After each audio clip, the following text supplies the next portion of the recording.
On se dirige dans le nord de la Mauricie à la rencontre de Max et Michel Belland à la pourvoirie Hosanna pour une activité traditionnelle de trappe.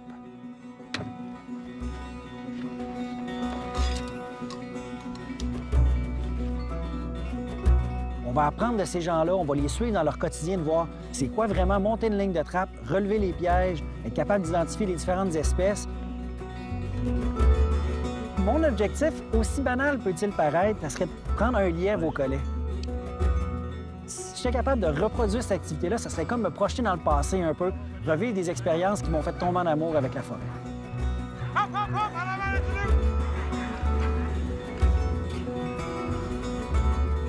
Ah oui, il est raide, il est raide. Yes, c'est bon. Et voilà ça, et voilà ça.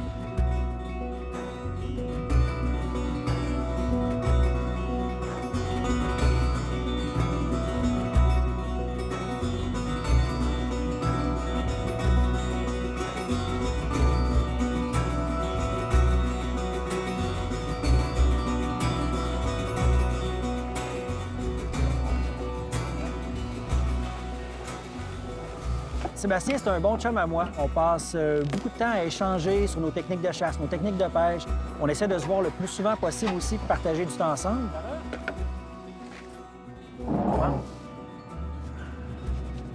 Hey, on t'a le temps, journée basse? Débile. Bon. T'avais quel âge la première fois que t'as trappé? Hey, ça me rajeunit pas, ça. 87, 88, j'avais un chum d'école qui avait des terres. Ses parents avaient des terres à Saint-Magloire de Bellechasse. Puis on était rendu là pas mal toutes les fins de semaine. On avait une petite ligne de colle à lièvre. Puis ça fait pas loin de 30 ans de ça. Même pas, c'est pas plus. Pour moi, la trappe, c'est vraiment une activité traditionnelle. L'Amérique du Nord au complet a été construite sur la traite des fourrures. Historiquement, le trappage, c'était pas un sport, c'était pas un hobby, c'était vraiment un mode de vie. Les gens partaient toute une saison complète trapper, puis revenaient au printemps avec les pots pour les vendre. C'était vraiment un levier économique incroyable pour le Canada. Au départ, c'est Michel qui avait tout son territoire de trappe ici. Puis au fil des années, il a transmis tout son savoir et le territoire aussi à son fils Max. Mon père a toujours été un gars de bois. C'est lui le premier qui m'a initié au colletage du lièvre. Puis c'est comme ça que mon goût de la nature, mon désir de liberté, il s'est développé au fil du temps. Le côté curieux d'observer chaque trace, chaque mouvement, d'écouter la nature, autant les sons qu'elle fait que son silence, puis on se laisse rapidement émerveiller. C'est pas juste une excursion, c'est pas juste un métier, c'est un mode de vie de vivre en forêt. Ça m'impressionne toujours de voir comment ces gens-là ont pu survivre avec toutes les connaissances au niveau autochtone, aussi des colons. Ça me fascine. Donc c'est pour ça que je continue ça, oui, comme un hobby, mais je le fais avec beaucoup de respect. Ça va être vraiment le fun d'avoir un maximum de partage de connaissances avec des experts de la trappe.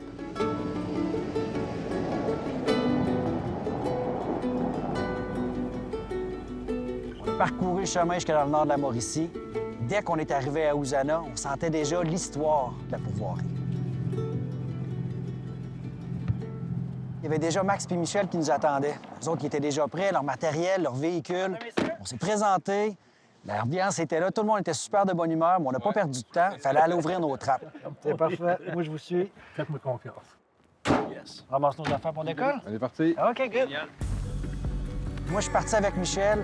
Sébastien est parti avec Max. On s'est splitté pour couvrir un maximum de territoire puis ouvrir un maximum de pièges aussi. D'avoir un mentor, c'est très dur aujourd'hui au niveau de la trappe.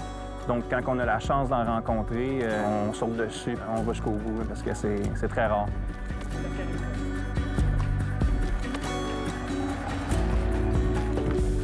Les véhicules qui utilisent les autoneiges, toute la capacité de ces véhicules-là est incroyable. On se promenait dans les 2-3 pieds de neige comme si de rien n'était. C'est vraiment le fun. Puis aussi, dans l'habitacle, je suis collé sur lui. Il parle doucement, il me raconte ses histoires. Il y a le petit vrombissement du moteur, une petite odeur d'huile quand même. Ce qui m'a marqué le plus de Michel, c'est son rythme. Il vit au rythme de la forêt. À Hosanna, il y a une grande diversité de gibier. Fait que tout en se rendant au point plus au nord de la pourvoirie, on a installé des pièges pour des martres, des pécans, des loutres.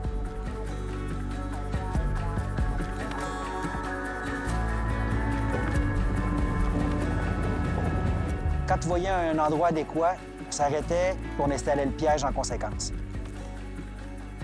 Dans l'hiver, j'installe normalement à partir du mois de novembre Il restait environ une cinquantaine de pièges. Mes appâts sont accumulés. J'ai tout ramassé, toutes les lisières de fourrure, d'orignal, qui fait aussi une bonne leurre visuelle à cause du poil. À l'intérieur de ça, ce que j'utilise normalement, c'est de l'huile de poisson. Pour l'odeur. Comme odeur. On mettrait sur des toasts, moi. C'est pas nécessairement une bonne idée.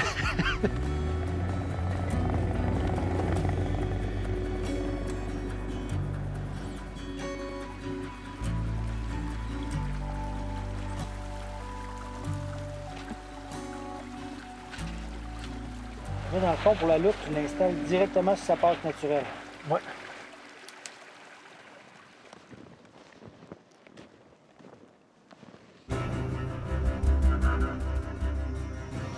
Tu vois, ici, il y a 2 passages, hein? Ouais. S'il voit qu'un environnement a bougé, il va switcher à l'autre. Ah ouais, ça remarque. C'est sûr et certain. Fait que ici, il y a creux d'eau, ça a de l'air plus creux, c'est plus noir. Ouais. Je pense qu'on aurait plus de chance. Puis tout dans l'eau, ben, il n'y a plus d'odeur. Exact. Pour ça, le piège, il ne gèlera pas. Exact. On l'installe là-bas. Ouais, bonne idée.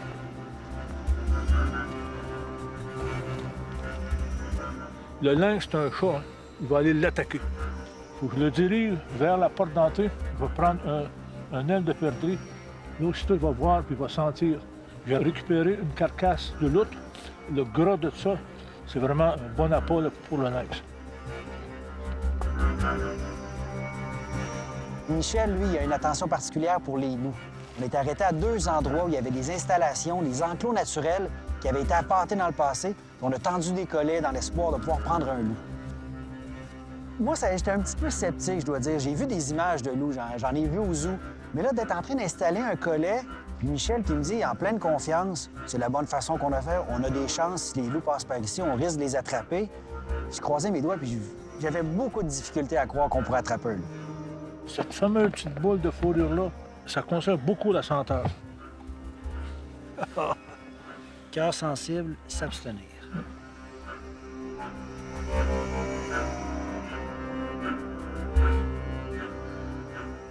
Michel est en train de tendre un collet à loup. L'espèce de repousse d'épinette fait comme un enclos. Il a mis des appâts à l'intérieur olfactifs, mais aussi des bouts de cuir d'orignal avec le poil pour attirer les loups. S'il y en a un qui passe, puis il va essayer de rentrer pour s'approcher de l'appât. Si c'est quelque chose qui le dérange, il ne s'approchera pas, puis il essaiera encore moins de rentrer dans l'enclos. Donc, je reste un peu à l'extérieur pour limiter les odeurs humaines.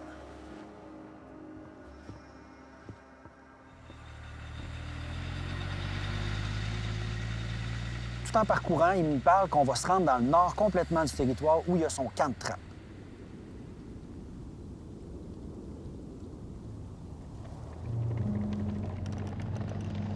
On se retrouve à plus de 50 km de l'accueil, puis il y a un immense chalet au milieu de la nature, sur le bord d'un lac, qu'il a construit de A à Z de ses mains.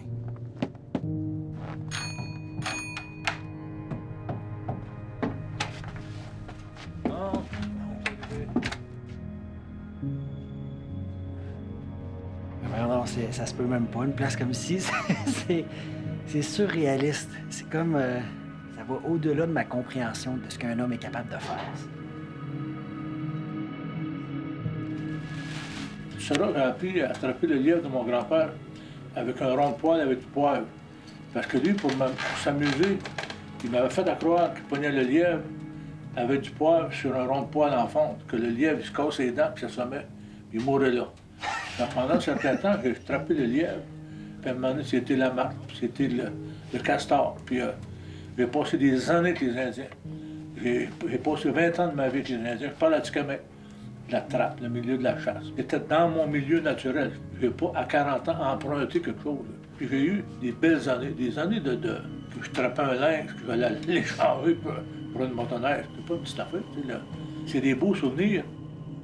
Je vais tomber à l'eau, il n'y a rien que j'ai pas eu, des engelures. Je passais tout le temps d'autres choses. C'est comme ça la vie de gars de bois. Puis ça n'a jamais été pour moi gagner ma vie, trapper. Ça a tout été un plaisir. Je suis pas un solitaire, mais j'ai l'autonomie des gars de bois. Je suis capable de vivre dans le bois, capable de passer 1 an dans le bois sans descendre. J'ai pas besoin de personne, j'ai pas besoin de... J'ai tout ce qu'il faut pour manger, j'ai tout ce qu'il faut pour être heureux. C'est ça, la vie d'un trappeur.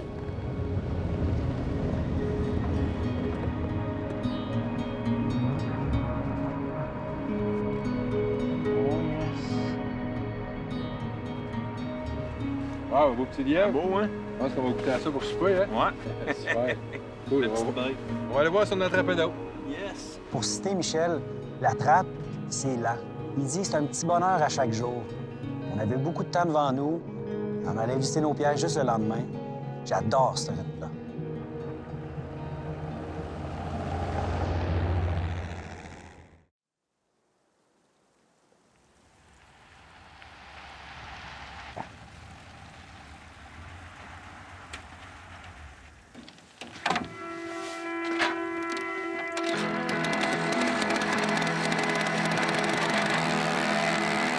C'est important pour Michel et Max de nous démontrer une journée complète dans la vie d'un trappeur. Là, on va s'installer une dizaine de lignes perpendiculaires à la berge, puis on va varier nos profondeurs. Près du fond, près de la glace. Parfait.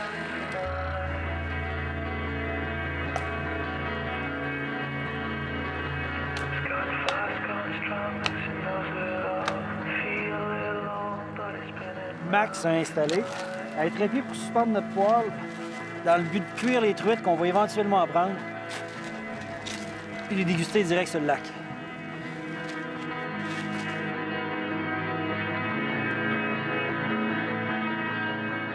Michel, étant la légende qu'il est, s'installe tranquillement. Puis, bien évidemment, c'est lui qui prend le premier poisson. Je sais pas s'il y a un truc, je sais pas si les poissons le connaissent, mais en tout cas, oh, j'ai un poisson, les gars! La pêche était partie. Oh! Good. Ben oui. J'ai pas fait beaucoup de pêche à la glace dans ma vie. J'avais peut-être une ou deux occasions dans le passé, mais j'avais jamais eu la chance de prendre autant de poissons, puis aussi rapidement. Oui. Oh yeah. Ah, nice. Good job. Petite mouchetée, c'est parfait, ça. Ah ouais.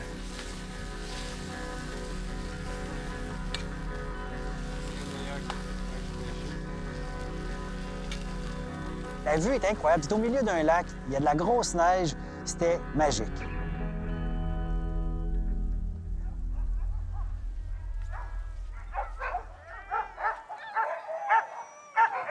Pour moi, le traîneau à chien, c'est mon sport d'équipe. Des fois, on va penser que les chiens, c'est des bêtes. C'est plus que ça, c'est mes amis. Les filles, on va courir les filles, ouais! Viens dans les filles,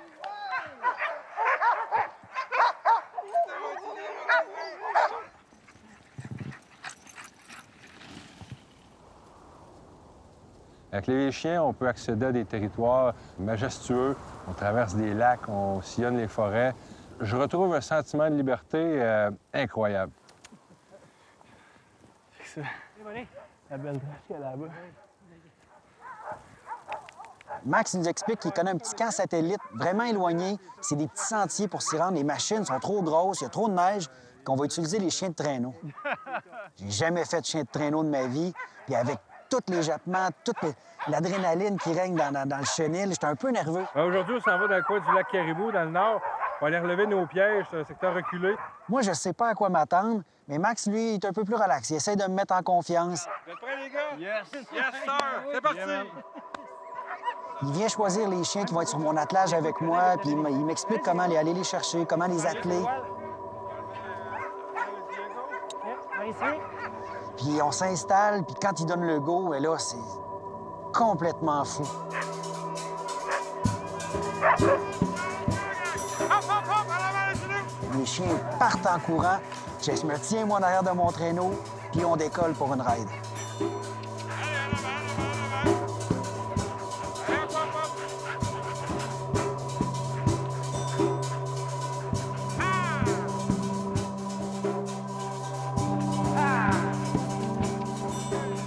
Tout au long de ce balade-là, on essaie de voir si nos pièges, il y a eu des bêtes, si on a des récoltes. Mais les chiens sont tellement excités qu'on a juste quelques secondes, on jette un coup d'œil, on regarde, puis s'il n'y a rien, on continue. Les chiens, ils ont une idée en tête, eux, c'est courir puis de faire avancer le traîneau.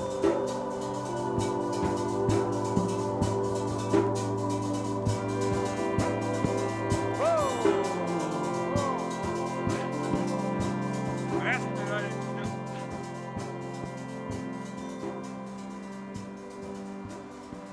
On va se déplacer. Pisté partout. Des deux côtés.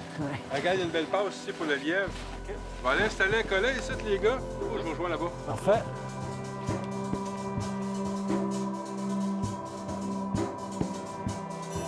ça, mon basse. OK. Ah, une belle marque. On dit tout le temps rangé de même, c'est carré. Oui, même des fois, la gorge est feu. Ah ouais? C'est vraiment feu. Vu le beau poil comme il est doux. Là, c'est ainsi de l'année, là, c'est le meilleur de la fourrure. Toute une prise, ça. Et juste avoir la position, là, elle est morte sur le coup, aucune souffrance. Les lumières se sont éteintes. Super.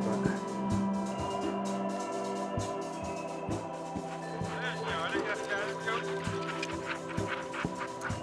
Allez, les chiens.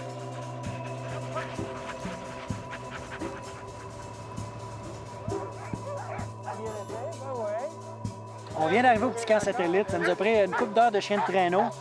Et nos collègues à lièvre, eux autres, ils sont en dessous d'à peu près un pied de neige. Ça n'a rien donné pour ça, mais c'est pas grave, il nous reste du temps. Allez, chiens, faites le bon travail. Ah oui. C'est bien ça, hein? C'est dans les caresses? On est arrivé à destination. On était au cœur de notre ligne de trappe. Le jour tombait. Les chiens tranquillement s'installaient. Ils se font des petites boules. Ils se creusent un petit trou dans la neige. Ils s'installent. Nous autres, on est rentrés dans le chalet. On s'est parti un petit feu.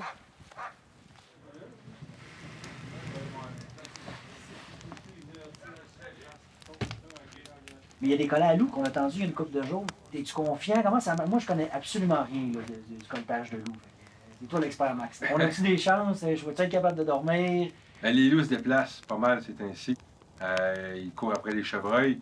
Je pense dans le secteur où je les ai installés, on a des bonnes chances d'en rencontrer. Un bon souper à soir, on se couche de bonne heure, puis demain, une grosse journée qui nous attend. Moi, ça me va. Moi aussi.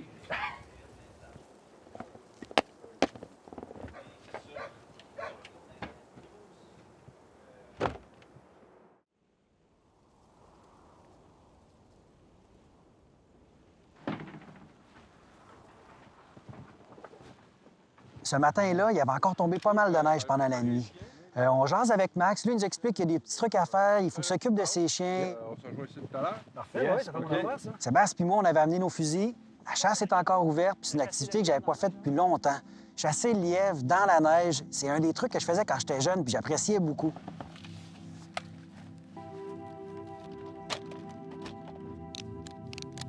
On a mis nos raquettes, puis Sébastien et moi, on est partis.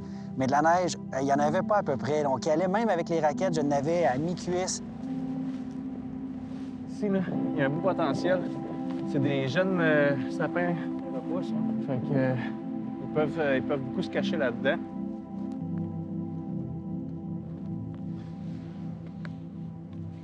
Là, il y a des traces un peu en bas, Bass. Tu vas rentrer 20-30 pieds dans le bois, reste dans le chemin. Yes. Puis on va marcher parallèle, puis on va essayer de brasser la patente, voir s'il n'y a pas une coupe de lièvre qui se cache là.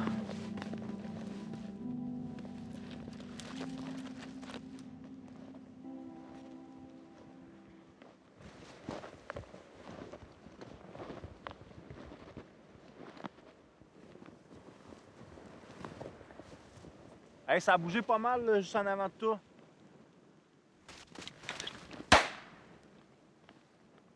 Il est descendu vers où? Il est descendu dans le bas, mais c'est tellement à pic. OK, on va le contourner. Il est juste passé sur le fly. Pas mal certain que j'ai pas été assez rapide. Je l'ai vraiment vu passer entre deux arbres, puis blanc sur blanc, mais on va aller voir pareil.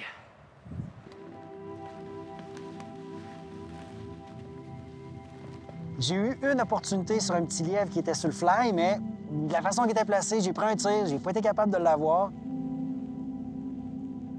J'étais convaincu de la présence de lièvre. On sait qu'il y en avait, mais un lièvre blanc dans de la neige blanche, c'est vraiment pas facile à trouver.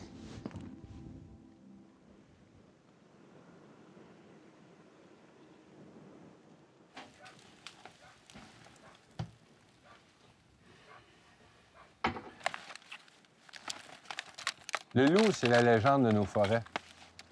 Quand tu deviens trappeur, le loup, c'est comme la Coupe Stanley. Pendant des années, j'ai essayé d'attraper des loups de différentes manières. Attraper un loup, ça se fait sur plusieurs années. Il faut apprendre à comprendre les déplacements de la bête, à l'habituer à passer à des endroits. Et là, à un moment donné, il accepte de passer à ces endroits-là. Le loup va se compromettre, puis il va passer dans ton collet. Mais ça prend des années d'apprentissage, des saisons et des saisons. Ça devient une quête.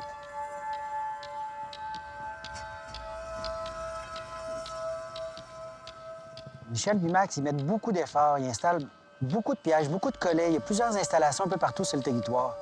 Moi, je suis parti avec Max, relever une coupe de collets, voir ce qu'ils installations, les nettoyer, enlever la neige, puis s'assurer que tout était correct. On est arrivé au détour, Max, il m'explique qu'il y a un collet pas trop loin. Puis là, on voit le collet bien tendu, mais j'ai de la misère à voir au mois du chemin. Il y a beaucoup de neige. Je suis pas capable d'identifier. Puis en s'approchant, Max, il me dit « Frank, on a un loup! » Avec le bâton, on va toucher avant. Ah oui, il est raide. Il est raide. Yes! C'est bon. Viens voir ça. Viens voir ça. Hey, tabarnouche. Hey! C'est le loup, là. Ben non! C'est la belle bête. C'est la première fois que je vois un loup, moi. Ah, ça fait longtemps que j'essaie de l'attraper, lui. Il se promène, je sais pas comment le lièvre qui a mangé dans mes collets. C'est un vrai prédateur, ça. Tu laisses le collet dessus pour pas briser la fourrure? On va laisser le collet, ouais, parce que c'est gelé autour par 2000 poils, là. OK. Il est pas super, une belle bête. Puis les pattes après ça. Hein? Et tabarnouche. Je sais pas. C'est tout qu'une bête. Ça, c'est le roi de nos forêts, ça. En étant des trappeurs, bien, on est les gestionnaires de territoire. C'est important de régulariser nos populations parce que ce prédateur-là a un impact sur l'ensemble de la ressource. Wow! Moi, j'ai besoin de mes mitaines de loup. Pour moi, c'est super réconfortant. J'en ai offert dernièrement à mon enfant. Son regard, c'était comme une grande fierté. Mais j'ai dit, Émile, je te les prête, ils vont être trop petites. Un jour, tu vas les mettre trop grandes. Il va falloir que tu attrapes ton propre loup. Pour bien comprendre toute l'activité de trappe, il faut faire toutes les étapes, puis il nous en restait une. Puis elle est assez importante. C'était le dépieutage des bêtes qu'on avait récoltées.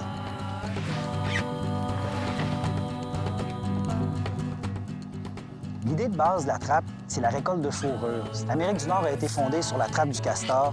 On tannait les peaux, on les vendait aux Européens qui se fassent des chapeaux ou divers vêtements.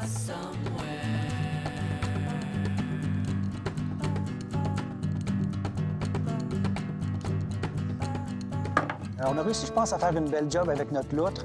J'étais bien satisfait. Puis Michel, lui, il le fait. Ça a tellement l'air facile. Moi, j'avais un peu plus de difficultés, mais je pense que j'ai donné un bon coup de main quand même. Puis ça a été une super activité.